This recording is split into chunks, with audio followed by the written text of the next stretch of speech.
and welcome to HealthyHouseplants.com, where we teach you all about gardening in the great indoors. If you'd like to support our show, please use our Amazon affiliate link below. Today I'm going to show you how to bottom water a houseplant. So if you've heard bottom water the houseplant, but you're not sure how to do that. So what you want to do is you need a container for bottom watering that is just a little bit bigger than the pot that it's in. So you can see this is a little bit bigger. If it's a lot bigger, what happens is the plant tends to float around on top, never really suctions in the water, because what happens when you put it in something that's just a little bit bigger is capillary action will create like a suction effect, and the soil will begin to suck up the water. So what you do is you put warm water, as I always say, into the container that's just a little bit bigger, and then you stick the plant in, and you may make a little bit of a mess.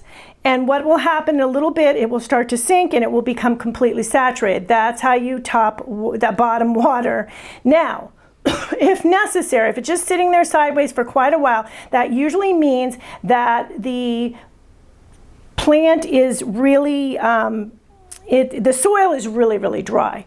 In that case, you may have to give it a teeny bit of water on top just to get that suctioning going. When you do that, be careful not to wet the leaves, because a lot of times you're bottom watering because you don't want to wet the foliage. So obviously it's kind of counterproductive there, right, if that's the case. So just a little bit, really carefully, with something like this type of a watering can. We can really get in there and do some precision watering. And as you saw, when I put just that little bit in, it went sideways there. Now it's really sucking up the water. Watch it when you're doing the bottom watering, because what you'll see happening is a lot of times little air bubbles, especially if it was very dry.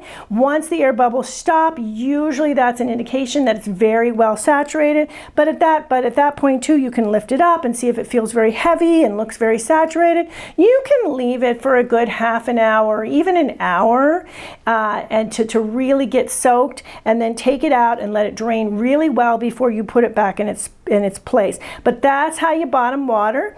You can, when you're bottom watering, you can also put in a little bit of a fertilizer.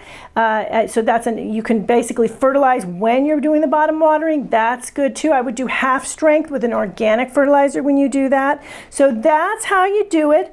One of the main things, as mentioned, the keys, is to have that container that it's soaking the water from not too big. So don't get out a big old bucket and put your little plant in there, because all it's going to do is topple around, and actually a lot of times they'll fall over and the plant can fall out into the water, and you got a big mess on your hands.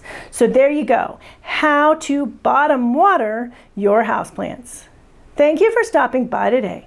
Please leave any comments about any indoor gardening tutorials you'd like to see.